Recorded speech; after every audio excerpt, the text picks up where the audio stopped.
Bonjour, dans cette vidéo, on va parler des statistiques doubles, statistiques à deux dimensions.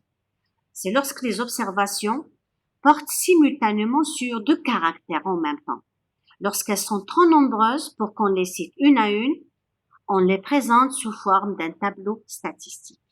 Mais le tableau statistique, il sera différent du tableau statistique que vous avez déjà vu dans le chapitre précédent.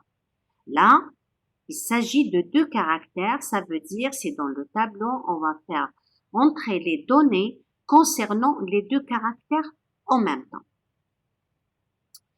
L'étude de la distribution de deux variables se poursuit par l'étude de la liaison entre les deux variables. Pourquoi?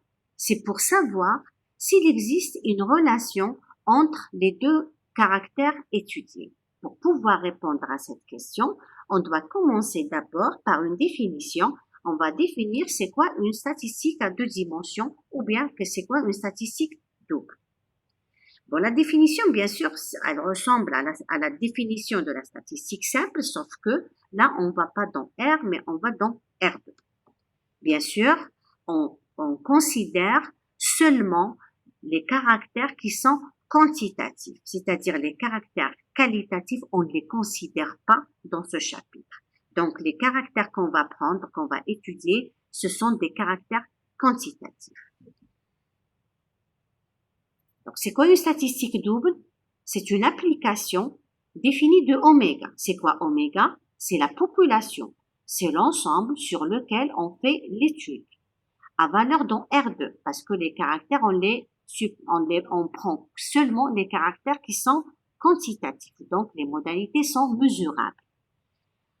Pour chaque individu oméga, on fait associer l'image C de oméga. C de oméga, c'est quoi? C'est un couple. C'est X de oméga, Y de oméga. C'est-à-dire première composante, deuxième composante.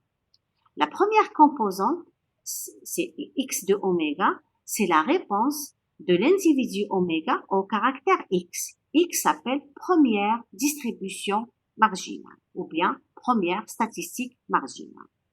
Y de oméga, c'est la réponse de l'individu oméga au caractère Y. De la même façon, on appelle Y, c'est la deuxième statistique marginale. Puisque X et Y sont deux statistiques quantitatives, les modalités sont mesurables.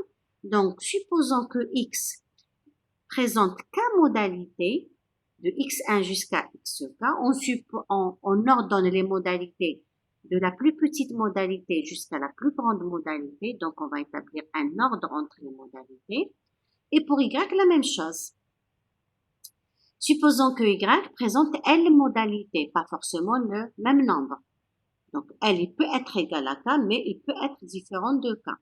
Donc, Y présente L modalités qu'on ordonne également de la plus petite modalité à la plus grande modalité. Comment on va présenter les données dans un tableau statistique qui est le tableau statistique à double entrée? C'est le tableau suivant. Voilà le tableau. Dans la première colonne, on va présenter les modalités de X. Donc, c'est de X1, X2 jusqu'à XK. Sur la première ligne du tableau, on présente les modalités de Y. C'est donc de Y1, Y2 jusqu'à YL.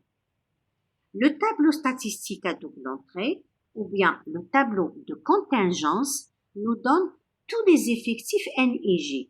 C'est quoi NIJ?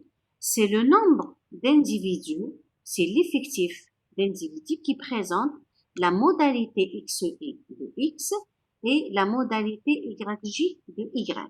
Ça veut dire, disons effectif par effectif. C'est quoi le N11?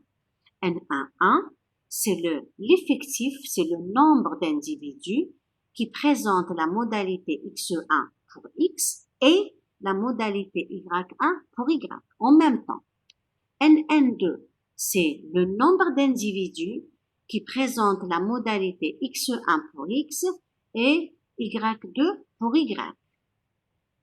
NNJ, c'est le nombre d'individus qui présente la première modalité pour X et la jème modalité de Y. Si je lis le N de 1, c'est le nombre d'individus qui présente la deuxième pour X, la première pour Y. N de 2, la deuxième pour X, la deuxième pour Y, etc. Le NKJ, c'est le nombre d'individus qui présente la Kème pour X et la Jème pour Y. NKL, c'est le nombre d'individus qui présente la Kème pour X et la Lème pour Y. C'est ce que j'ai défini avant. Donc, la première colonne, on présente les modalités de X. La première ligne, les modalités de Y. Le tableau, donc, il comportera K lignes et L colonnes. Le nombre qui est à la case IJ, c'est-à-dire à la IM ligne et la JM colonne, c'est le nombre noté par NIJ. Et c'est quoi le NIJ? C'est ce que je viens de dire. C'est l'effectif du groupe d'individus qui présente la modalité XEI de X et la modalité YJ de Y en même temps, à la fois.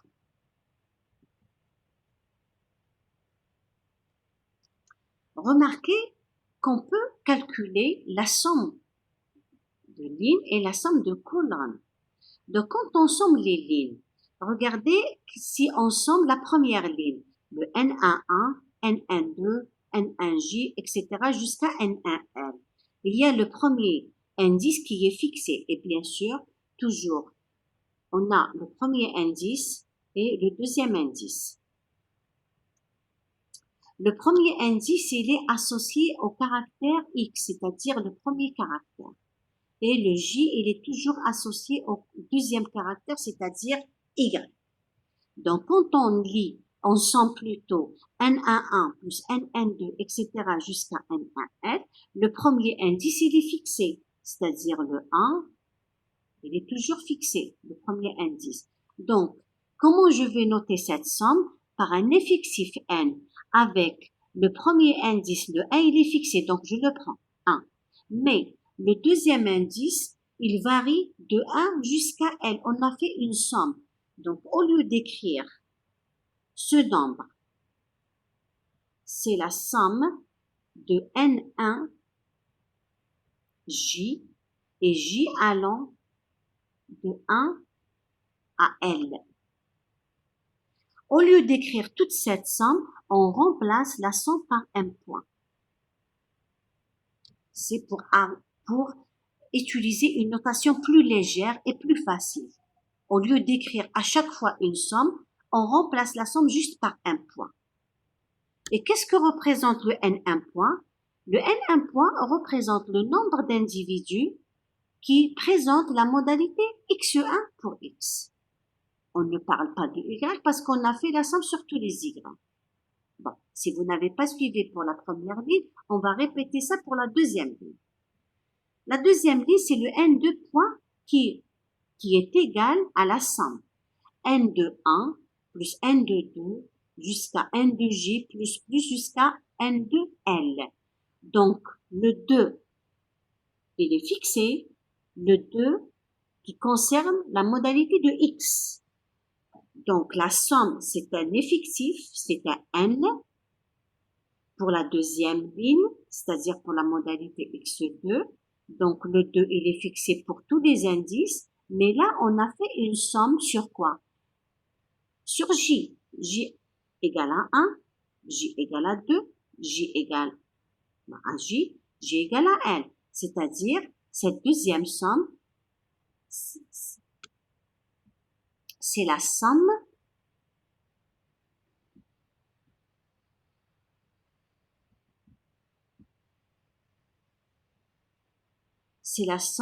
de N de J et J allant de 1 à N.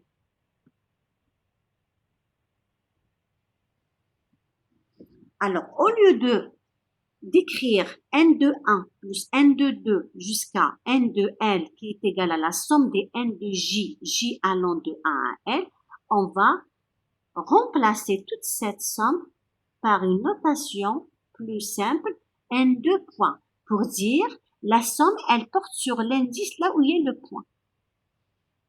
Donc là, le NI point, c'est quoi le NI point? C'est le NI1 plus NI2 jusqu'à NIL. C'est-à-dire, le premier indice est fixé égal à I, le deuxième indice, on fait la somme.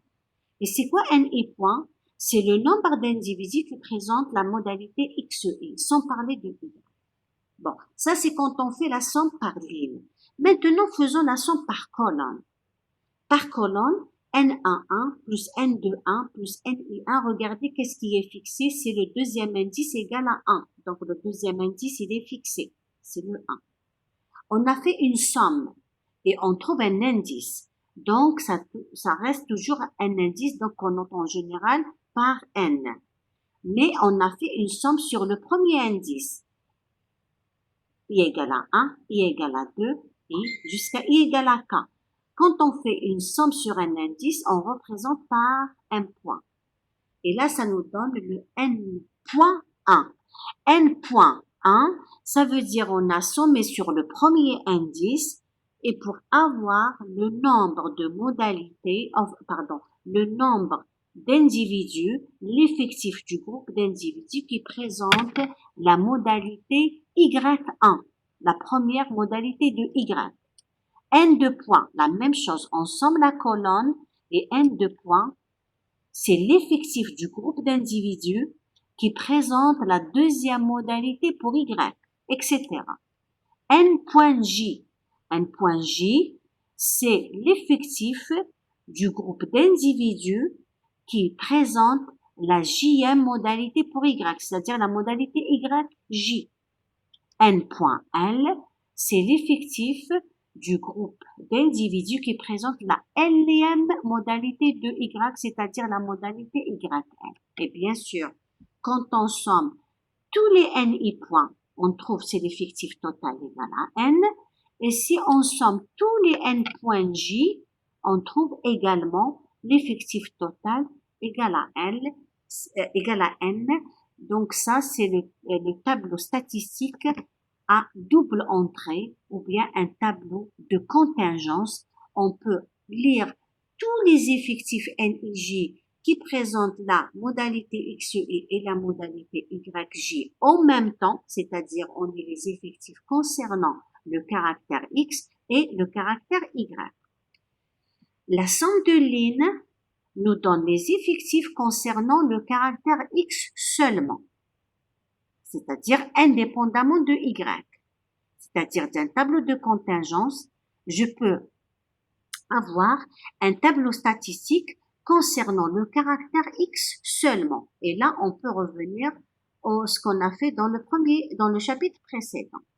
La somme de colonnes nous donne les effectifs pour les individus qui présentent les modalités YJ, c'est-à-dire on peut avoir les effectifs des caractères Y, du caractère Y, c'est-à-dire on peut déduire du tableau statistique un tableau qui va nous donner les effectifs des modalités de Y, c'est-à-dire on aura un tableau statistique seulement pour le caractère Y et indépendamment de X. Donc du tableau statistique, on peut déduire deux tableaux séparés, un tableau pour le caractère X avec les effectifs correspondants et le deuxième tableau indépendant du premier qui donne les modalités, un tableau statistique pour le caractère Y, c'est-à-dire on donne les modalités de Y et avec les effectifs correspondants.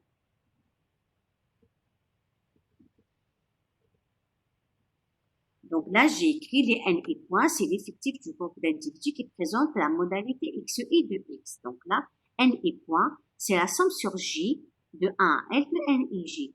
Donc là, c'est les modalités de X, c'est indépendamment de Y. Le N.J, c'est l'effectif du groupe d'individus qui présente la modalité YJ de Y, donc indépendamment de X. C'est quoi N.J? Donc c'est la somme des NIJ et de 1 à K. Donc là, pour retenir les formules, là où il y a un point, le point sera le point qui remplace le symbole somme. Donc le point, il est à la deuxième position, c'est-à-dire pour Y. Donc on va sommer sur les Y, sur l'indice du Y.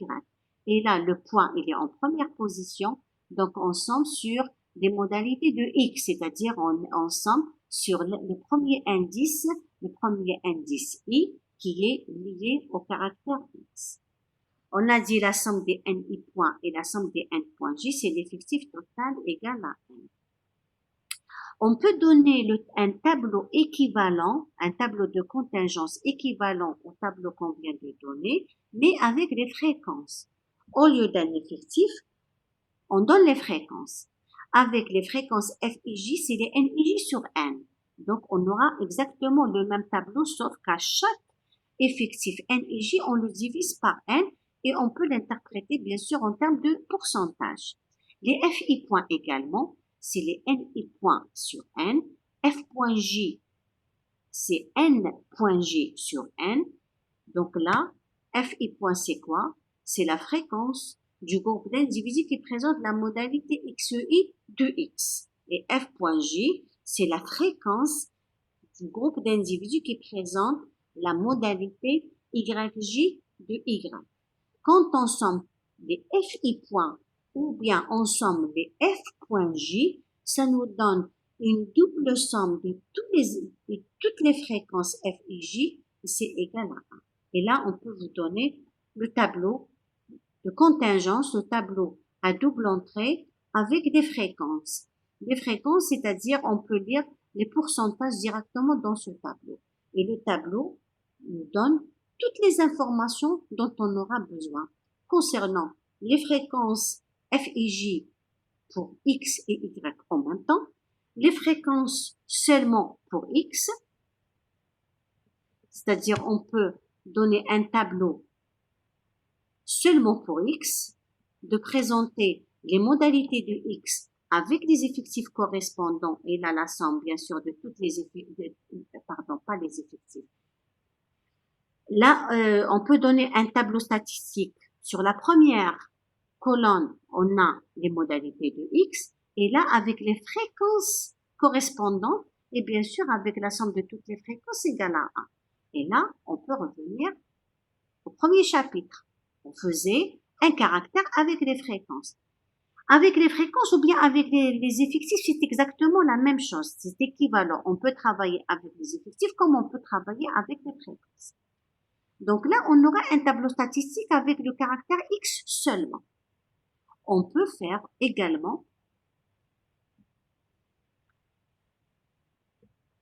on peut donner également un tableau avec pour y seulement, c'est-à-dire un tableau qui va nous donner les modalités de y avec les fréquences correspondantes, avec ces sommes.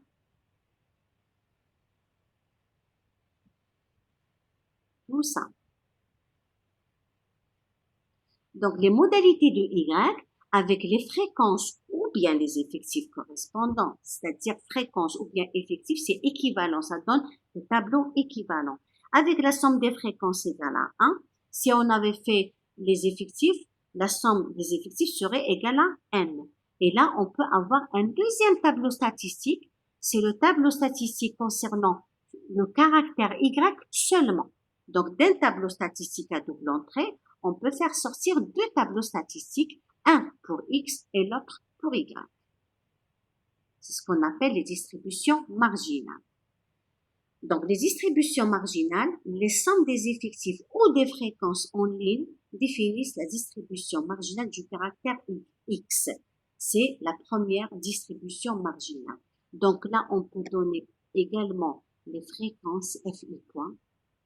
Et là, on fait le même travail qu'on a déjà fait dans le chapitre précédent. On peut étudier le caractère x seulement. La somme des effectifs ou des fréquences en colonne maintenant définissent la distribution marginale de y. C'est la deuxième distribution marginale. Et bien sûr, là, on peut donner également les fréquences, les f point j.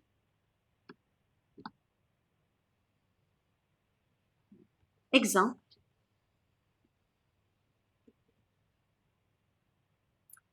Le tableau suivant indique la répartition de 50 logements d'une cité en fonction de la surface X mesurée en mètres carrés et le nombre de pièces principales c'est la variable y. Donc là, la surface mesurée, c'est soit 70 mètres carrés, 80 mètres carrés, 90 mètres carrés et 100 mètres carrés. Le caractère y, il y a de logements de 3 pièces, de 4 pièces, de 5 pièces et de 6 pièces. On vous a donné le tableau. Ça veut dire quoi? Ça veut dire que il y a 4 logements qui ont été recensés, 4 logements qui ont 70 mètres carrés de surface et le nombre de pièces égal à 3.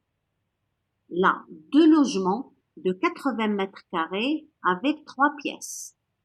Là, 5 logements de 70 mètres carrés avec 4 pièces.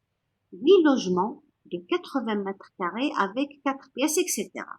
6 logements de 90 mètres carrés avec 5 pièces.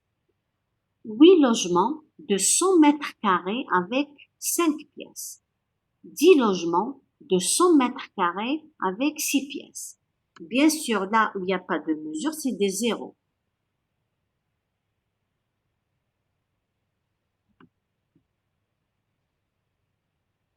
Ça veut dire qu'il n'y a aucun logement de 90 mètres carrés avec 3 pièces. Il n'y a aucun logement non plus de 100 mètres carrés avec 3 pièces. Et là, il n'y a aucun logement de 70 mètres avec 6 pièces, etc.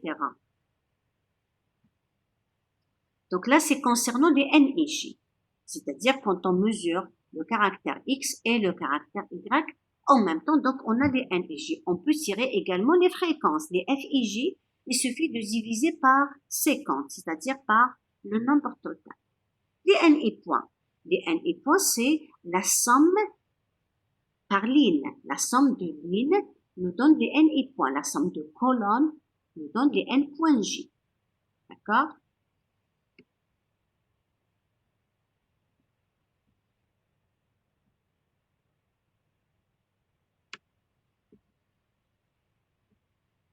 Donc, les NI points, on somme les lignes. On somme 4 plus 5 plus 1, ça nous donne 10. 2 plus 8 plus 3, ça nous donne 13. 2 plus 6 égale à 8. 1 plus 8 plus 10, ça nous donne 19. On vérifie la somme des NI points, ça nous donne 50, l'effectif total. La somme de colonnes, 4 plus 2, 6. Là, 16, 18, 10 et la somme égale à 50. On peut lire également le caractère X indépendamment de Y. On peut lire le caractère Y indépendamment de X. Qu'est-ce qu'on peut lire? Il y a 10 logements de 70 mètres carrés. C'est-à-dire, y compris les 3 pièces, les 4 pièces, les 5 et les 6. 13 logements de 80 mètres carrés. 8 logements de 90 mètres carrés. 19 logements de 100 mètres carrés. Donc là, on lit le caractère X indépendamment du caractère Y. Parce qu'on a sommé sur toutes les modalités de Y. N.J. On somme les colonnes. 6. Il y a 6 logements de 3 pièces. En comptant toutes les surfaces possibles. 16 logements de 4 pièces. Les 16 logements de 4 pièces sont comptés à les 70 mètres, les 80, les 80. C'est-à-dire, on a sommé sur tous les X. Donc là, on ne lit pas le caractère X et on lit seulement le caractère Y et dire il y a 16 logements de 4 pièces. 18 logements de 5 pièces. 10 logements de 6 pièces. Et la somme, bien sûr, de N.J égale à 50. Donc, le tableau à double entrée ou bien le tableau de contingence nous donne toutes les informations concernant les effectifs ou bien les fréquences du caractère XI de X et du caractère YJ de Y en même temps. Il nous donne également le caractère X à part et le caractère Y à part. Ça, c'est concernant le tableau. On va lire quelques informations sur le tableau. On vous demande quel est le nombre de logements de 4 pièces dont la surface est supérieure à 80 mètres carrés. Supérieure à 80 mètres carrés. C'est-à-dire soit 90 mètres carrés, soit 100 mètres carrés. mais on veut les logements de 4 pièces, c'est-à-dire là, sur la colonne de 4 pièces. Donc voilà les logements.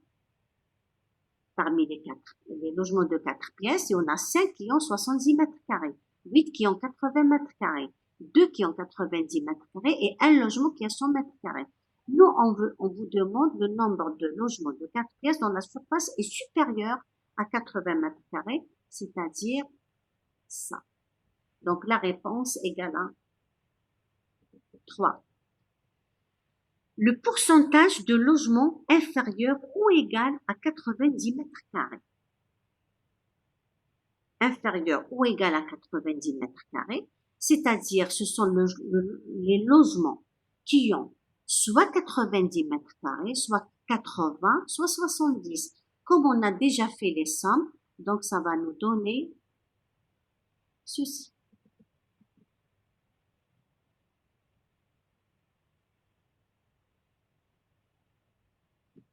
Donc, soit vous sommez ces valeurs, ou bien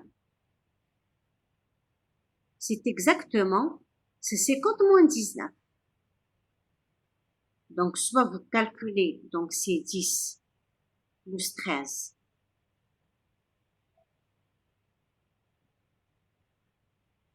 plus 8, ou bien égal à 50 moins 19.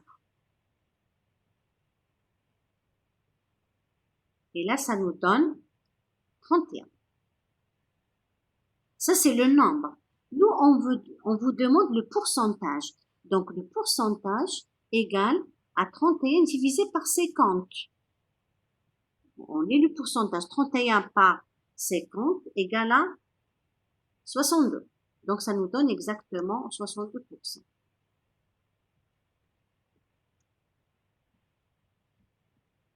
Parce que la fréquence égale à 31 divisé par 50. Donc, le pourcentage, c'est les 62%. Voilà. Question suivante. Quel est le nombre de logements de surface inférieure ou égal à 80 mètres carrés? Inférieur ou égal à 80 mètres carrés. Donc là, je prends une autre couleur. C'est une lecture directement. Bon, je prends.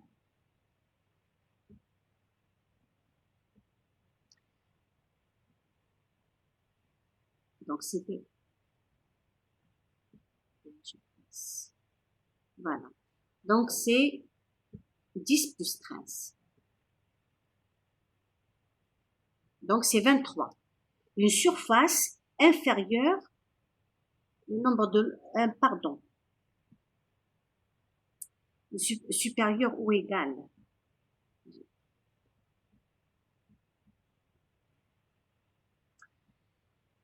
On vous demande supérieur ou égal à 80 mètres carrés.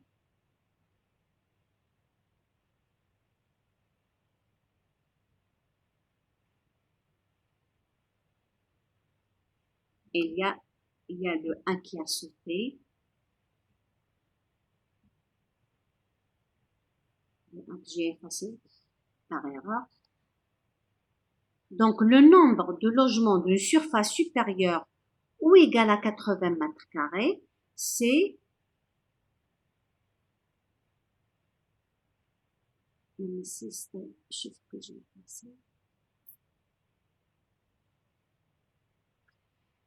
c'est 13 plus 8 plus 19 qui sera égal à 50 moins 10.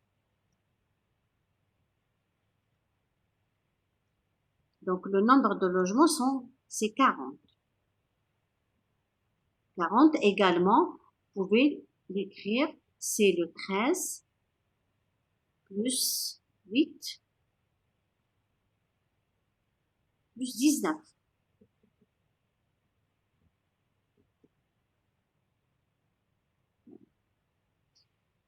Quel est le nombre de logements de 4 pièces? Bon, là, c'est direct. 4 pièces, donc là, on lit directement, c'est le 16.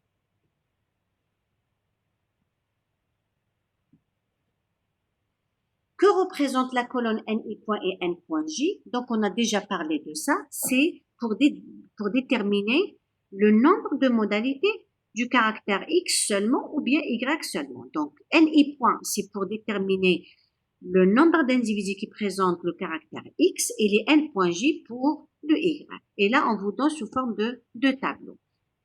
Les NI points et les N.J, c'est pour donner directement les distributions marginales. NI point, c'est pour le caractère X et les N.J pour le caractère Y. Là, on va compléter pour X. Donc, à partir du tableau de contingence, on va prendre les NI points déjà calculés.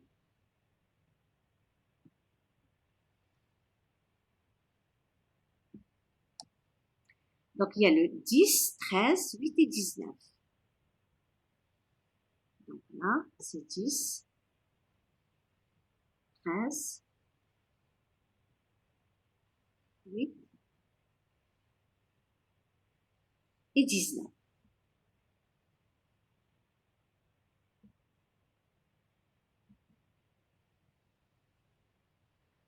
On vérifie la somme.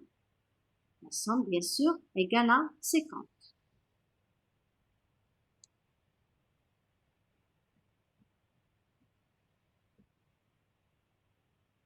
Donc, on vérifie la somme des NI points, bien sûr, égale à l'effectif total qui est égal à 50. Bon. Pour les N.J, la même chose. On va prendre les effectifs N.J déjà calculés dans le tableau de contingence. 6, 16, 18, 10 et la somme égale à 50 également. C'est l'effectif total. Là, on peut traiter donc le caractère X à part et le caractère Y à part, exactement comme on a fait dans le chapitre précédent. Donc là, on peut dire que 10 logements de 70 mètres carrés, 13 logements de 80 mètres carrés, 8 logements de 90 mètres carrés et 19 logements de 100 mètres carrés. Et là, on n'a pas du tout regardé le nombre de pièces. Par contre, là, pour Y, on regarde que le nombre de pièces, mais on ne regarde pas du tout la surface. Donc, 6 logements de 3 pièces, 16 logements de 4 pièces, 18 logements de 5 pièces, 10 logements de 6 pièces, et bien sûr, le total égal à 50. On vous demande de calculer la surface moyenne de l'ensemble des logements, c'est-à-dire vous calculez X bar. Donc, exactement comme on a fait dans le chapitre précédent. On a le caractère X et on a l'effectif correspondant. Pour la surface, on calcule les NI, les effectifs fois les modalités. Les effectifs, là, c'est les NI points. Donc, on calcule NI points fois XI. Donc, c'est 10 fois 70, 13 fois 80, 8 fois 90, 19 fois 100, on fait la somme. Donc, la surface moyenne, c'est égal à 4360 divisé par 50.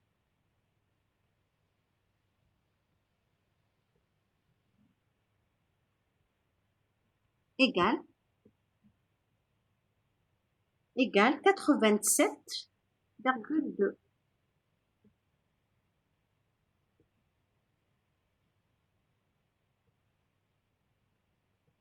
C'est quoi l'unité de mesure? C'est le mètre carré.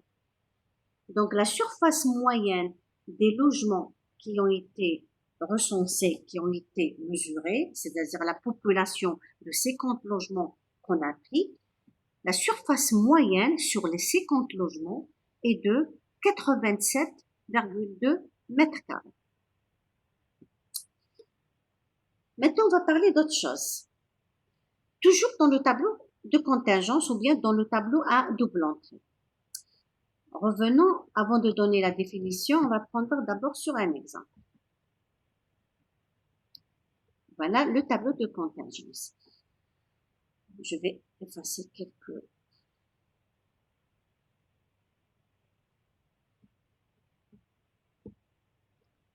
Regardez le 10 là. Là, c'est pour dire qu'il y a 10 logements de 70 mètres carrés. Parmi les 10 logements de 70 mètres carrés, il y a 4 qui ont 3 pièces. Il y en a 5 qui ont 4 pièces. Il y a un logement qui a 5 pièces. C'est-à-dire, je peux dire, sur les 10 logements, il y en a 3 logements qui ont, pardon, il y en a 4 logements qui ont 3 pièces. Il y en a 5 logements qui ont 4 pièces. Il y a un logement parmi les 10 qui ont 5 pièces et bien sûr aucun logement de 6 pièces. Je peux dire ça. Et vérifions que la somme de ces nombres que je vous ai donnés là, la somme est égale à 1. Pourquoi? C'est tout simplement, c'est des fréquences. Donc là, je dis, je ne prends pas toute la population, mais je ne prends que la population sur la première ligne, c'est-à-dire je ne prends que les logements de 70 mètres carrés. C'est une sous-population qu'on va travailler avec la sous-population. Parmi les 10 logements de 70 mètres, donc il y en a 4 qui ont 3 pièces, 5 qui ont 4 pièces, c'est ce qu'on appelle, bon, on parle toujours de fréquence, mais pas pour de la fréquence sur toute la population, c'est juste sur les populations, sur les logements seulement de 70 mètres carrés, on dit qu'on parle d'une fréquence conditionnelle. C'est-à-dire, je prends d'abord une condition sur telle modalité, sur telle réponse, et sur la ligne correspondante, ou bien sur, je peux conditionner aussi sur la colonne, ou bien sur la colonne, je peux faire un conditionnement. Donc, c'est là où j'ai donné la définition. Considérons NI points individus qui présentent la modalité XI de X. C'est-à-dire les NI points, c'est le nombre total d'individus qui présentent la modalité XI. Parmi ce nombre, il y en a une proportion qui est égale NIJ sur NI points. Cette proportion, c'est la proportion d'individus qui présentent aussi la modalité YJ. C'est-à-dire, ces individus présentent la modalité XI parce que on n'a pris que les individus qui présentent la modalité XI. Mais parmi ce nombre, il y en a une proportion de ceux qui présentent aussi la modalité YJ. Bon, cette proportion de NIJ sur NI point, c'est tout simplement une fréquence. Mais ce n'est pas une fréquence sur toute la population, c'est une fréquence conditionnelle de la modalité YJ, sachant la modalité XI de X. Et ça vous rappelle les probabilités conditionnelles. Quand on conditionne par un événement, le A sachant B, c'est la probabilité de A sachant B, c'est la probabilité de l'intersection sur la probabilité de l'événement avec quoi on avait le conditionnement. C'est exactement la même définition. Donc, NIJ, c'est quoi?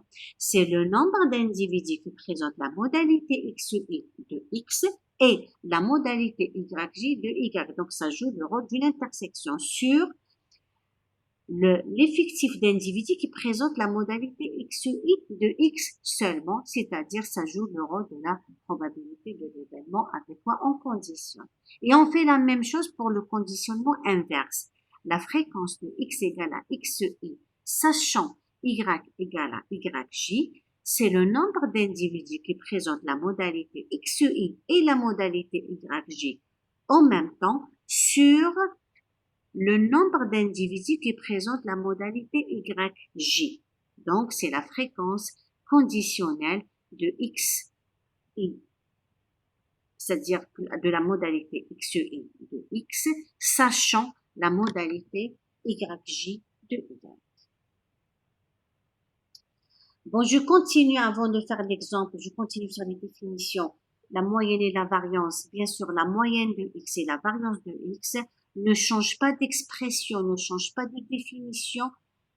Donc, c'est les mêmes définitions, les mêmes notions que vous connaissez déjà, qu'on a déjà traitées en détail dans le chapitre précédent, sauf que les effectifs pour X seront les NI points et les effectifs pour Y seront les N points J. Et les définitions, bien sûr, restent les mêmes. X bar, c'est 1 sur N, la somme des NI points XI. La variance, c'est 1 sur N, la somme des NI points XI moins X bar au carré. La même chose pour Y. La moyenne de Y, c'est 1 sur N, la somme des N points J, YJ. Et la variance, c'est 1 sur N, la somme des N points J, YJ moins Y bar au carré. Je répète, les moyennes de X et de Y, les variances de X et de Y, restent toujours les mêmes définitions que vous avez déjà utilisées dans le chapitre précédent. Rien ne change, juste les effectifs. Dans le premier chapitre, on avait un effectif NI. Maintenant, on fait la différence entre le X et le Y. Pour le X, c'est un effectif NI point, et pour le caractère Y, c'est un effectif N point J. Et les définitions restent les mêmes. Il y a une moyenne, une nouvelle moyenne, une nouvelle définition que je vous donne maintenant avant les exemples, c'est les moyennes conditionnelles. Les moyennes conditionnelles, la moyenne de x sachant y égale à yj, ou bien la moyenne de y sachant x égale à xi, ben, c'est une moyenne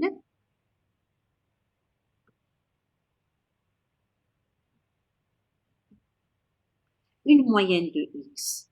Bon, regardez, x bar, c'est 1 sur 1, la somme des ni points xi. Je peux faire entrer le n, ce n, je peux l'écrire à l'intérieur de la somme, c'est-à-dire ni points sur n. Et ni points sur n, c'est quoi? C'est les fi points. Donc, la moyenne de x bar égale la somme des fi points xi. Voilà. Donc, une moyenne de x, c'est le x bar qui est égal à la somme sur i des fi points xi. Mais, ça, c'est la moyenne. La moyenne sur toute la population, sur tout l'échantillon. Maintenant, si je prends une moyenne conditionnelle, c'est-à-dire sachant y égale à yj, et je ne calcule la moyenne de x juste sur le sous-ensemble des individus qui présentent la modalité yj. Donc, on note, c'est sachant y égale à yj. Donc, au lieu de calculer avec une fréquence, donc ça sera une moyenne conditionnelle y égale à yj. Donc, ça sera pas le x bar.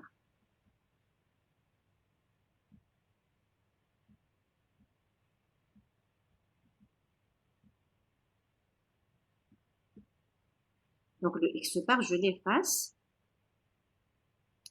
Donc, ça sera la même définition, sauf que on va pas utiliser la fréquence sur toute la population, on va utiliser la fréquence conditionnelle, y égale à yj. F de x égale à xi,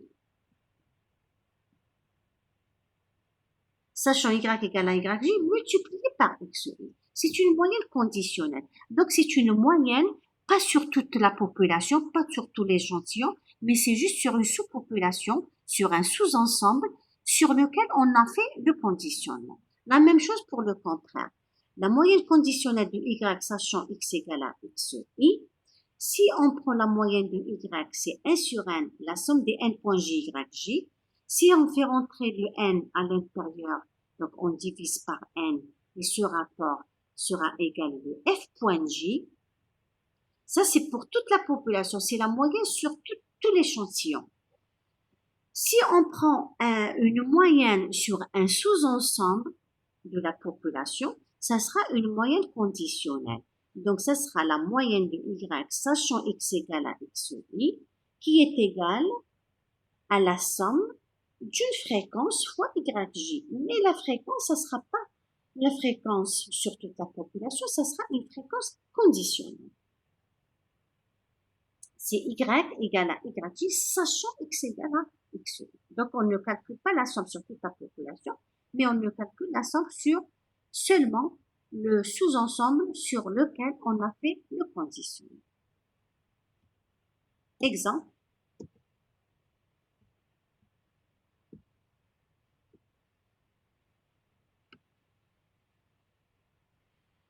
Calculer et donner les significations des fréquences conditionnelles suivantes. C'est quoi la fréquence x égale à 80 sachant y égale à 4?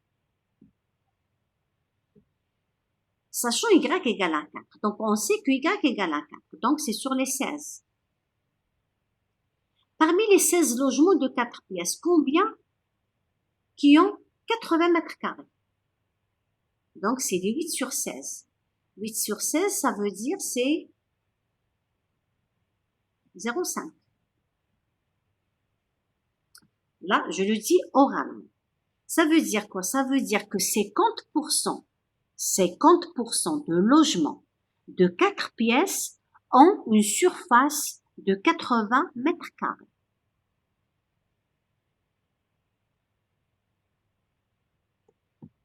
La fréquence de x égale à 70, sachant que x égale à 3. Donc, sachant que x égale à 3, on sait que le nombre de pièces égale à 3. Donc, c'est sur les 6. Parmi les 6 logements de 3 pièces, combien qui ont 70 mètres carrés? 4. Donc, c'est 4 sur 6. Ça veut dire c'est 2 tiers.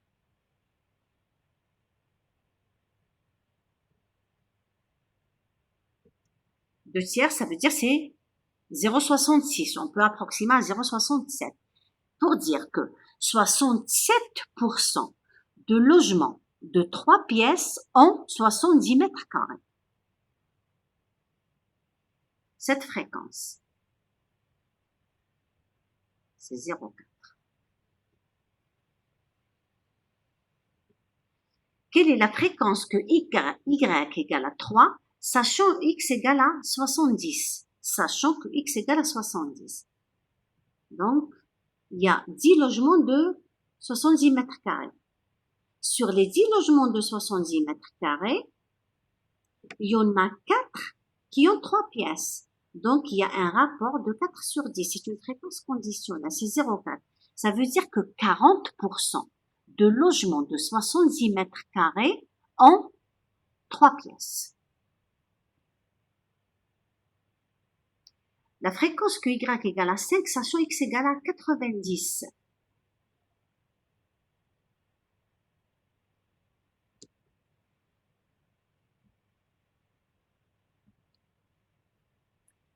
Donc, sachant x égale à 90. 90, donc il y a 8 logements. 8 logements de 90 mètres carrés.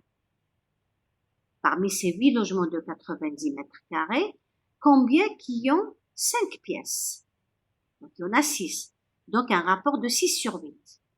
6 sur 8, c'est combien? C'est 3 sur 4. Ça veut dire c'est 0,75.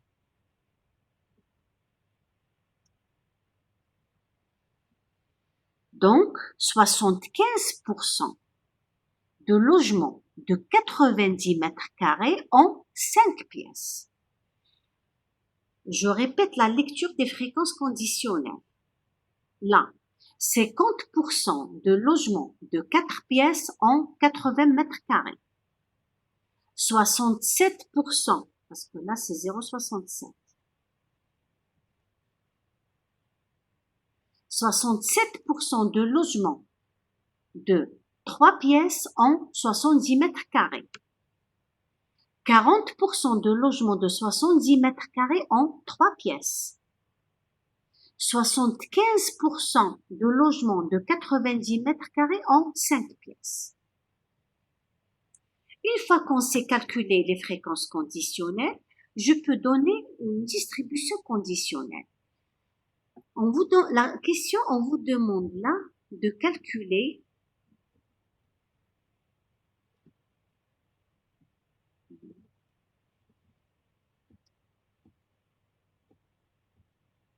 la question c'est là, calculer et donner la surface moyenne des logements de 4 pièces. Donner la surface moyenne des logements de 4 pièces. Là, on vous a pas dit donner la surface moyenne des logements.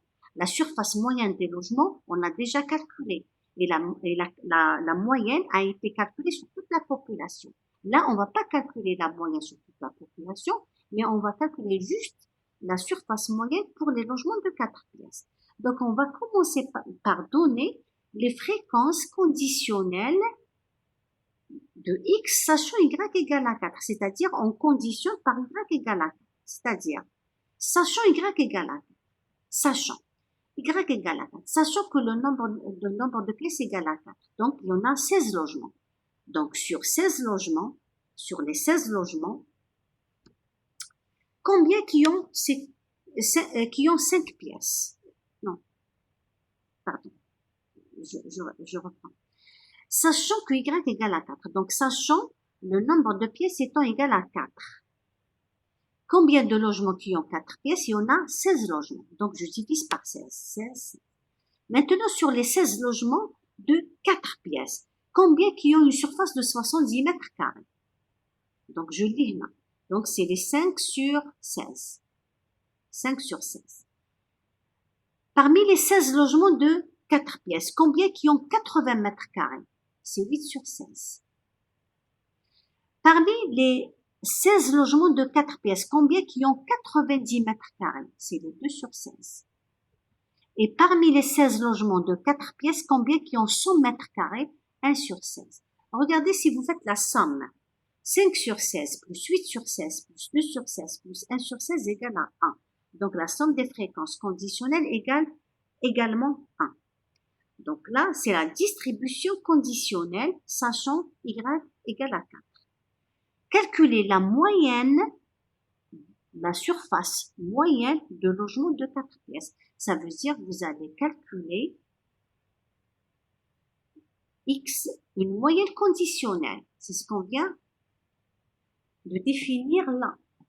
C'est la moyenne de X, sachant Y égale à 4. Donc, c'est la moyenne conditionnelle fois les XI. Donc, on multiplie XI fois la fréquence conditionnelle. Donc, c'est 70 fois 5 divisé par 16. 8 fois 80 divisé par 16. 2 fois 90 divisé par 16 et 1 fois 100 divisé par 16. On fait la somme et on divise par 16. La surface moyenne de logements de 4 pièces égale à 79,37 mètres carrés. C'est-à-dire, c'est ce qu'on trouve dans le tableau.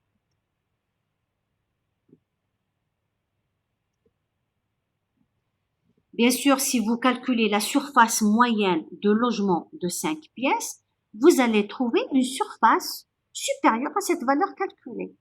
Si vous calculez une surface moyenne de logement de 3 pièces, vous allez trouver la surface moyenne sera inférieure à cette valeur.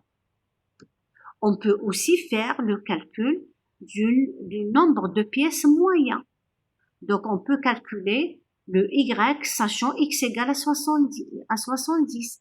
On peut calculer la surface de Y, sachant la surface étant égale à 80. Quel est le nombre de pièces en moyenne pour les logements de 80 mètres carrés? Quel est le nombre de pièces en moyenne quand la surface est de 100 mètres carrés? Donc, on peut faire le calcul du conditionnement contraint. En propriété, du moment où on peut écrire la fréquence x égale à xi, sachant y égale à yj, c'est nij sur ni fois, on peut donc diviser par n le numérateur et diviser par n le dénominateur. On n'a rien changé dans l'expression. Nij sur ni fois, c'est exactement fij. N point j sur n, c'est exactement f point j. Donc, on peut écrire que f point j, c'est-à-dire la fréquence d'individus qui présentent la i modalité de x et la j modalité de y, s'écrit la fréquence conditionnelle f x égale à xi, sachant y égale à yj, multiplié par f point j. La même chose pour la deuxième. Quand on conditionne par x, on peut diviser par n le numérateur, on peut diviser par n le dénominateur. Ça nous donne le fij sur fi point. Donc, fij, on peut l'écrire, c'est fy égale à yj, sachant x égale à xi, donc la fréquence conditionnelle, multipliée par la fréquence marginale fi point. Donc, la fréquence conjointe fij égale à la fréquence marginale f point j multipliée par la fréquence conditionnelle sachant y égale à yj. Et c'est aussi égal à la fréquence marginale fi point multipliée par la fréquence conditionnelle quand on conditionne x par xi. C'est exactement la même définition quand on avait utilisé dans les calculs de probabilité. on a écrit la probabilité de A inter B, c'est la probabilité de A fois la probabilité de B sachant A. Et c'est aussi égal à la probabilité de B fois la probabilité de A sachant B. C'est exactement les mêmes notions. Mais là, c'est pas en termes de probabilité, mais c'est en termes de fréquence. Bon, je m'arrête là et je reprends dans la vidéo suivante.